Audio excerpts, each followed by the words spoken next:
Os damos la bienvenida a esta segunda jornada de la 19ª Semana de la Memoria Histórica y los Derechos Humanos Julia Tamayo, que se engloba dentro del convenio Soria Ciudad con Memoria, en el que colabora el Ayuntamiento de Soria y bueno, al que agradecemos mucho su colaboración. En esta ocasión contamos con la intervención de Rafael Escudero Alday. Ya tuvimos la suerte de poder escuchar a Rafael en la 12ª edición de la semana, en el año 2018, y agradecemos que vuelva a estar aquí con nosotros. Rafael es licenciado en Derecho por la Universidad Complutense de Madrid, doctor en Derecho por la Universidad Carlos III de Madrid y su premiada tesis doctoral, Positivismo y moral interna del derecho, le llevó a iniciar una línea de investigación sobre el positivismo jurídico, cuyo resultado fue la publicación del libro Los calificativos del positivismo jurídico, el debate sobre la incorporación de la moral. Otra línea de investigación que ha desarrollado desde entonces es la relativa a los derechos humanos, especialmente en relación con la cuestión palestina y la recuperación de la memoria histórica.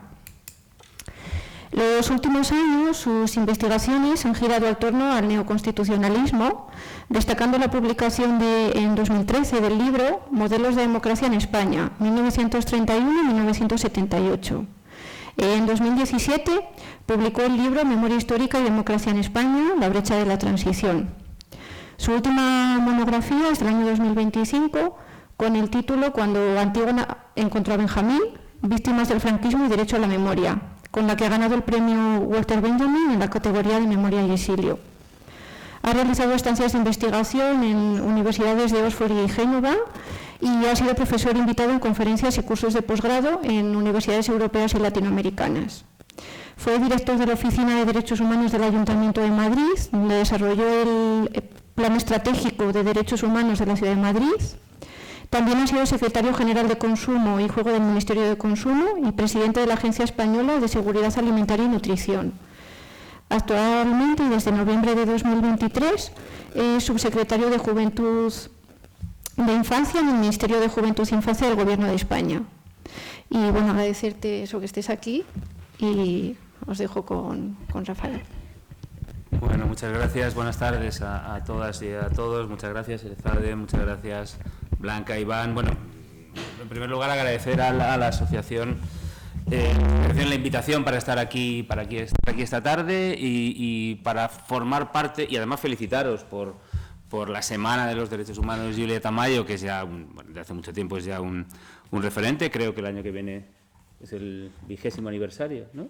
Este año hacemos el 20 aniversario y el año que viene será la 20 edición de la Semana de la Memoria. Un exitazo y nada, a por otros 20, por otros 20 más, ¿no?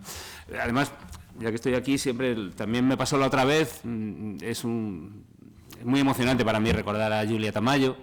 Julia Tamayo fue alumna mía, ella empezó a hacer el doctorado también en Derechos Humanos en mi universidad. Siempre es un grato recuerdo, ¿no? Recordar la figura de Julia, ¿no? Y bueno, muchas gracias por darme este espacio y permitir, hablar, más que hablar de este libro que publiqué, el último libro que he publicado, Cuando Antígona encontró a Benjamin, víctimas del franquismo y derecho a la memoria. Bueno, vamos a tomar el libro como una excusa para hablar un poco de políticas de memoria, ¿no? Para hablar de un poco del recorrido de las políticas de memoria y de recuperación de la memoria democrática y reparación a las víctimas del franquismo en los últimos años, y quizá también sea interesante que planteemos un poco o que analicemos o debatamos sobre los retos y el futuro que puede venir, ¿no? Bueno, esto lo dejamos mejor para el final de la charla, ¿no? Bueno, efectivamente, el título, Cuando Antígona encontró a Benjamin, hace referencia pues a un camino, ¿no? Es decir, lo que utilizaba la metáfora del camino para analizar un poco cuáles son los hitos principales jurídicos, porque a fin de cuentas mi análisis es un análisis, yo soy filósofo del derecho, entonces mi análisis está muy cargado de parte del análisis de la normativa, aunque intento siempre salirme de ello, porque si no sería demasiado aburrido, ¿no? Pero yo lo que intento en el libro es narrar el camino con los hitos principales, jurídicos, políticos, sociales, también culturales, que han llevado al momento actual de la recuperación de la memoria histórica y de la reparación a las víctimas del franquismo, ¿no? Y para esto lo que utilizo son dos figuras, ¿no? El mito de Antígona, de la Grecia clásica, y la figura del filósofo marxista heterodoxo Walter Benjamin, ¿no? Y cada una de estas dos figuras, Antígona y Walter Benjamin, las identifico con una dimensión de la recuperación de la memoria histórica, ¿no? Empiezo con Antígona. Ejemplo, bien, vale. Si recordamos el mito de Antígona, Antígona le es prohibida por las leyes humanas, ¿no? que personifica Creonte, le es prohibido dar sepultura a su hermano, ¿no? En cumplimiento de una ley de los dioses. Entonces aquí, fijaos, nos encontramos con un debate que ha recorrido toda la historia de Occidente, que es el debate entre la ley natural y la ley o divina y la ley humana, ¿no? entre la legalidad y la justicia, entre Antígona y Creonte, ¿no? Y que, bueno, me parecía que Antígona podía identificar siempre como la víctima. La víctima, en este caso, bueno, pues de una ley humana que impide enterrar a su hermano, pero Antígona también puede ser la personificación de las víctimas del franquismo, ¿no? De hecho, Antígona siempre se personifica como las víctimas de las graves violaciones de derechos humanos. Luego hablaré también sobre, ya que tenemos aquí el pañuelo, hablaré un poco también sobre la cuestión palestina, porque en el libro intento también identificar también ambas cuestiones, ¿no? Bueno, efectivamente,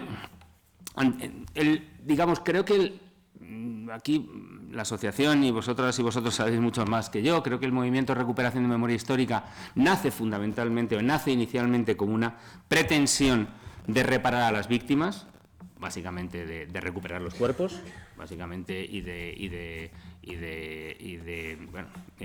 ofrecerles digna sepultura, dignificarlos, etcétera, etcétera. Es una pretensión, yo la califico como una pretensión individual. ¿En qué sentido individual? En el sentido de que lo que se pretende, o lo que creo que cuando se inicia el movimiento memorialista, lo que hoy llamamos movimiento memorialista, lo que pretende básicamente es reparar de forma individual a las víctimas. Entendiendo por víctimas, y esto es importante que lo tengamos en cuenta, creo que es una de las grandes conquistas del movimiento memorialista, entendiendo por víctima no solo la persona cuyos derechos fueron violados durante el franquismo o fueron directamente asesinadas o masacradas, sino entendiendo por víctima sus descendientes.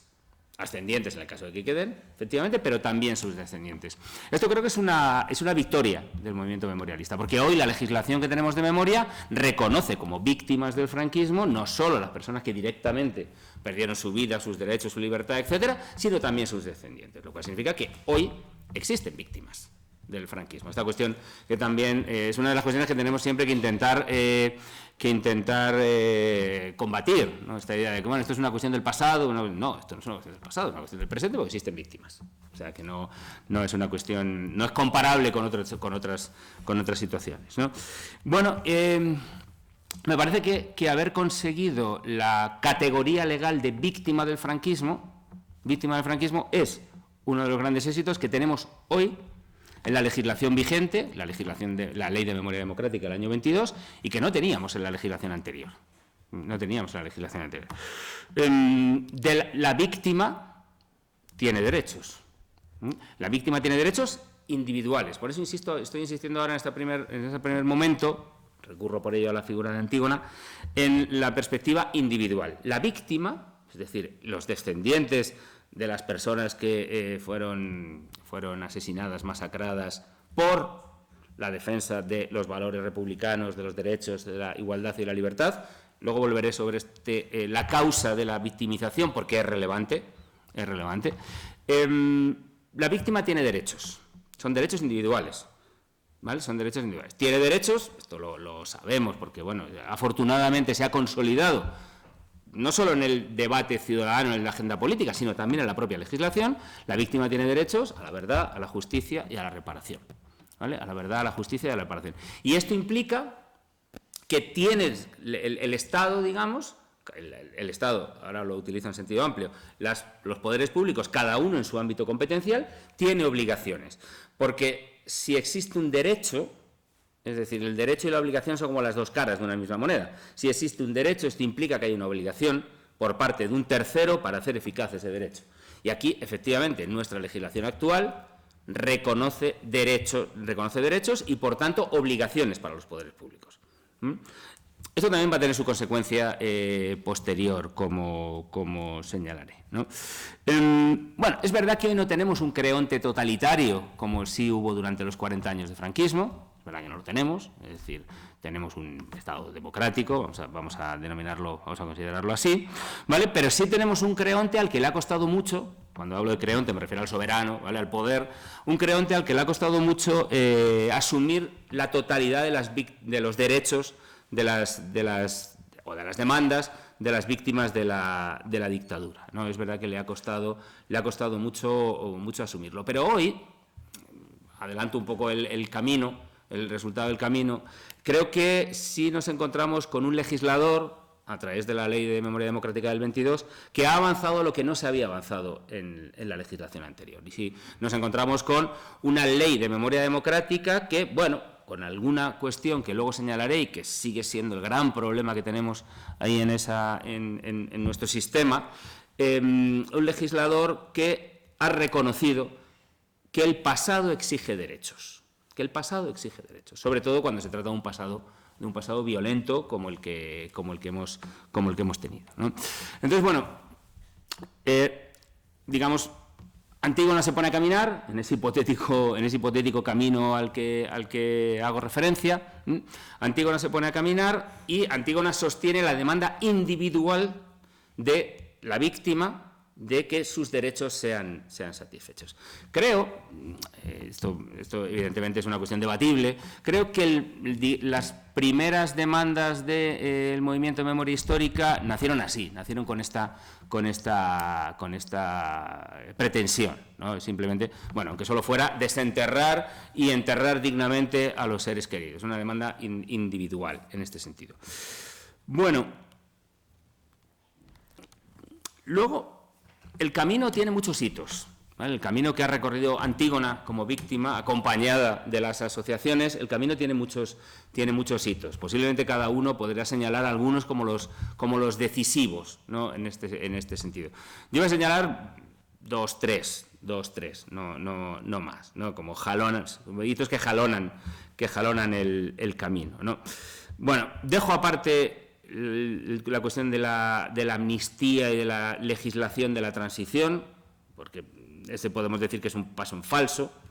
Es verdad que durante la transición, los primeros años de transición, hubo leyes para reparar a la normativa reparadora de las víctimas, parcial, porque las reparaciones fueron básicamente reparaciones económicas, y ya sabemos que la reparación debe ser integral, es decir, económica y moral, y también no todas las víctimas fueron partícipes de esa reparación, sino solo algunas víctimas, que eran las que se calificaban en la legislación de la época como muertos de batalla, es decir, caídos en el frente de batalla. Por tanto, todas las personas que fueron desaparecidas, todas las personas que fueron desaparecidas no se vieron beneficiadas de esa reparación, ¿no? Y además, en la legislación de la transición, las normas que se aprobaron en esa época, algunas están todavía vigentes, no tenían como objetivo dignificar y recuperar identificar la causa por la que las personas fueron victimizadas. Es decir, esa legislación básicamente lo que se basaba en el principio de igualdad. ¿Cómo? Los muertos, los caídos nacionales habían sido reparados durante la larga dictadura. Bueno, pues el principio de igualdad aconsejaba también reparar a los caídos republicanos, insisto, a los caídos en batalla, en buena parte de ello a los militares del ejército republicano. También hubo algunas medidas reparadoras para profesores, para funcionarios, etcétera, pero en ningún caso lo que se pretendía era exaltar o ni siquiera identificar la causa por la que fueron victimizados, ¿no? Bueno, claro, el primer momento legislativo, el primer jalón, digamos, legislativo importante fue la ley del 2007, ¿vale?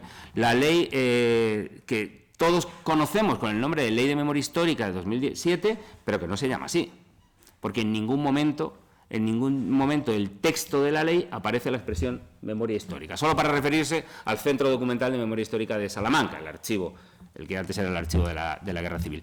Y no se llamó así, sino que, si recordáis, la ley es la ley 52/2007, por la que se reconocen derechos, se atribuyen tal, de un nombre larguísimo, prácticamente infumable, ¿vale?, que ya nos identificaba un poco lo que iba a suceder detrás de esa ley, ¿no? Era una ley... De esto se ha hablado muchos años, una ley del 2007 que ha quedado derogada por la ley del 22, ¿no? Pero una ley que básicamente lo que tenía era principios generales, no reconocía la categoría de víctimas del franquismo, no reconocía, estaba basado en el principio de la equidistancia, todavía se seguía hablando en esa ley de los dos bandos,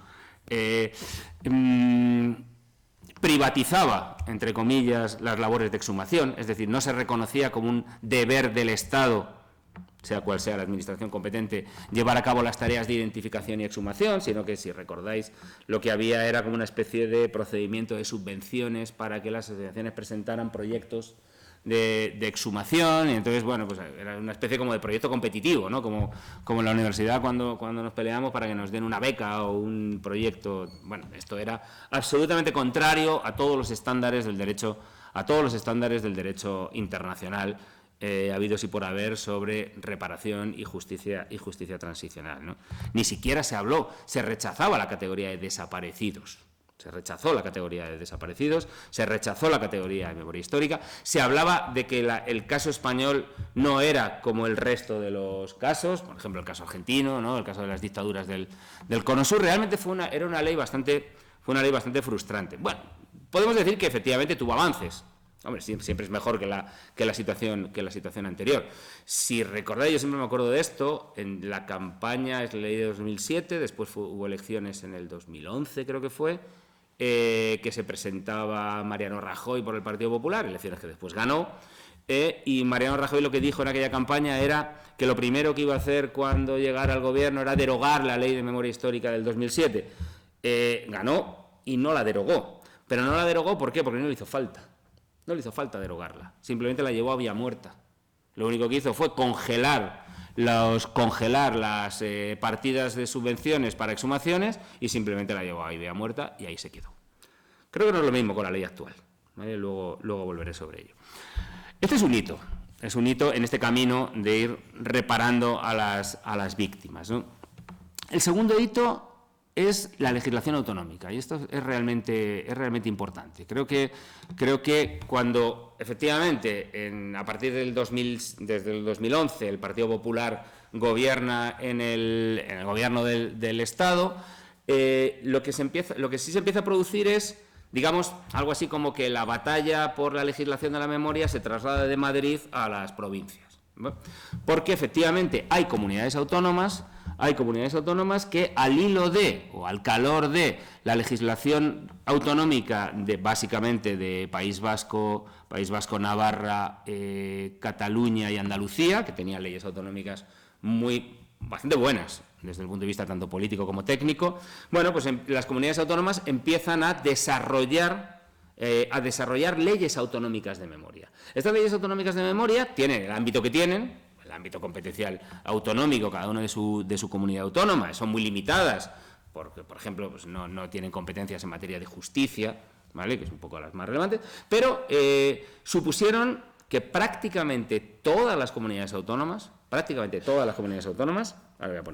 voy a contar cuáles son las que no, contaron con leyes de memoria. ¿Qué comunidades no contaron ni cuentan con leyes de memoria? Bueno, pues iba a decir en términos así, algo así como el eje que va de Galicia, Madrid, Murcia. Galicia, Madrid, Murcia. Esas no cuentan ni siquiera con normativa reglamentaria, no solo con leyes, sino ni siquiera con normativa reglamentaria. Bueno, tampoco lo cuenta, y esto, bueno, pero explica un poco también la situación actual, Castilla-La Mancha. Castilla-La Mancha tampoco contó con legislación autonómica. Como evidentemente sabéis, hay una diferencia de color político entre las tres primeras comunidades que señalé y la comunidad de Castilla-La Mancha. Castilla y León sí contó con normativa sobre lugares de memoria. normativa reglamentaria, no ley, pero contó con normativa reglamentaria. Bueno, esta normativa autonómica ha sido muy importante, primero, si me permitís, para mantener viva la llama normativa, ¿vale? Para que, bueno, se viera que existía, que una vez acabada o llevada a vía muerta, como decía antes, la ley del 2007, bueno, pues en las comunidades autónomas se generaban obligaciones para los poderes públicos, autonómicos, pero obligaciones para los poderes públicos. Y luego ha servido de impulso para la legislación del 2000, para la legislación actual. Es decir, yo creo que la ley actual no se hubiera podido aprobar o se habría aprobado en términos muy diferentes si no hubiera habido todo este corpus legislativo autonómico donde ya se reconocía el concepto de memoria histórica. De hecho, incluso se ha superado ese concepto y ahora se habla de memoria democrática. Se reconocía también la idea de los derechos, derecho a verdad, justicia, reparación. Incluso en algunas leyes, como la valenciana, que es muy interesante en este sentido, digamos, el concepto de represión temporalmente se extendió más allá de la muerte del dictador, ¿vale? Se extendió incluso hasta la aprobación de la Constitución. Es decir, que se empieza a reconocer en víctimas, las denominadas, vamos a llamar así, víctimas de la transición, ¿vale? Víctimas de la transición del 75 al 78, que como sabemos, y cada vez se va demostrando más, fue un periodo extremadamente violento por parte de la represión de las fuerzas de extrema derecha, militares, paramilitares, etcétera, ¿no? Bueno, entonces señalo este jalón, ¿no? Podríamos señalar otros, pero como os digo, en ese camino donde Antígona se va a encontrar con Walter Benjamin, señalo estos dos jalones importantes. La ley del 2007, con sus luces y sus sombras, y después la legislación autonómica, que me parece más interesante. Bueno, y llegamos a la ley del 22, pero antes de llegar a la ley del 2022 y hacer un poco a comentar o abrir algunos puntos sobre esta ley, bueno, pues digamos la segunda parte del libro, o la segunda figura que yo utilizo, es que Antígona se encuentra con Walter Benjamin. ¿Y por qué Walter Benjamin? Bueno, Walter Benjamin es el pensador de la memoria. Lo que voy a hacer ahora es pasar de la dimensión individual que hablé al principio, el derecho que tienen las víctimas, a una dimensión colectiva, ¿vale? A una dimensión colectiva.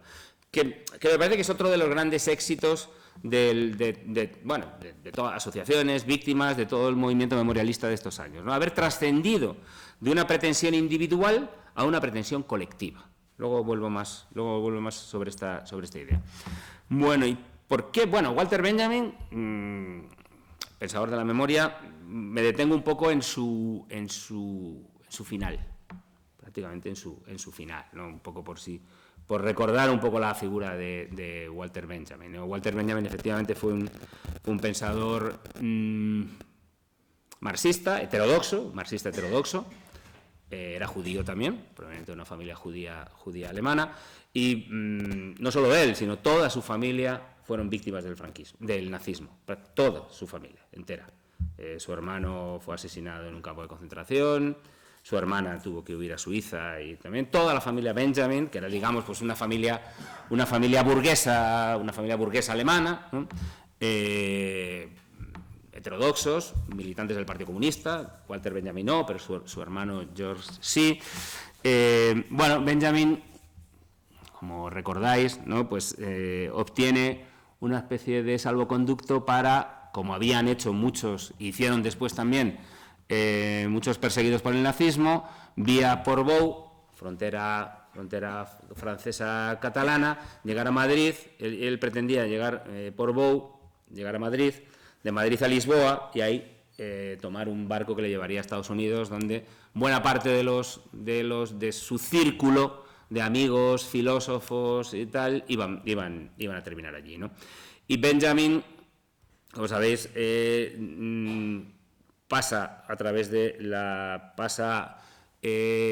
la frontera a través de la que se conocía con el nombre de la Ruta Lister, porque fue en 1940, porque la Ruta Lister era una antigua ruta de contrabandistas a través del Pirineo, que el general Lister utilizó para sacar a sus tropas y salir hacia Francia. Bueno, era un camino de ida y vuelta, era el mismo camino que los refugiados y exiliados españoles hicieron en el 39, después lo hicieron huyendo de los nazis, ¿no? Benjamin, ellos pasan, llegan a Portbou, que es esa localidad ahí donde el tren paraba, y además como había que hacer un cambio de vía, ¿no?, de la vía estrecha europea a la vía ancha, pues el tren paraba ahí unas horas o una noche. Bueno, Benjamin y sus compañeros decidieron quedarse esa noche en Portbou a dormir, y Benjamin, porque tiene prácticamente la certeza de que la policía española le va a entregar a la Gestapo al día siguiente en la frontera, eso él lo sabía, pues se suicida con morfina, ¿no? Él es enterrado en el cementerio de Portbou, en un nicho, un cementerio que si alguien ha estado o ha visto fotos, es un sitio realmente espectacular. Lo es espectacular ahora, con lo cual en los años 40 debía ser más espectacular, ¿no? Y se quedó. Su amiga Hannah Arendt, la filósofa que también venía huyendo del franquismo, lo que hizo fue comprar el alquiler del nicho, o sea, compró el alquiler del nicho, pagó el alquiler del nicho por otros 5 años. Ella sí pasó, Hannah Arendt pasó, hizo ese recorrido y después vivió en Nueva York. Ella pagó el nicho por otros 5 años, el alquiler del nicho por otros 5 años. Y cuando ya pasaron esos 5 años, una familia de la zona que quería ampliar su panteón, digamos, compró ese nicho, con lo cual los huesos de Benjamin supuestamente fueron a una fosa común. Fijaos qué paralelismo, ¿no?, con las víctimas del franquismo, ¿no?, que también, pues muchas de ellas fueron tiradas en fosas comunes, ¿no? Entonces, los restos de Benjamin no se han encontrado. Hay un memorial ahí ahora en Portbou, bastante interesante también, pero no se han encontrado, ¿no? Bueno, Benjamin, efectivamente, como os decía, vuelvo ya un poco a su pensamiento, es el pensador de la memoria, ¿vale? Y él es el titular de esa frase que se recoge en la propia ley del 22, de que el pasado exige derechos, y que todas las sociedades, él entendía, tienen un pasado violento, y es necesario tratar con ese pasado, lidiar con ese pasado violento, ¿no? Benjamin llevaba siempre una lámina, es un cuadro de Paul Klee, el ángel de la historia. Él llevaba siempre una lámina hasta justo cuando inició el viaje a Portbou, que se la dejó a un amigo suyo. Esa lámina es la del ángel de la historia, o el ángel exterminador, y es muy significativa de su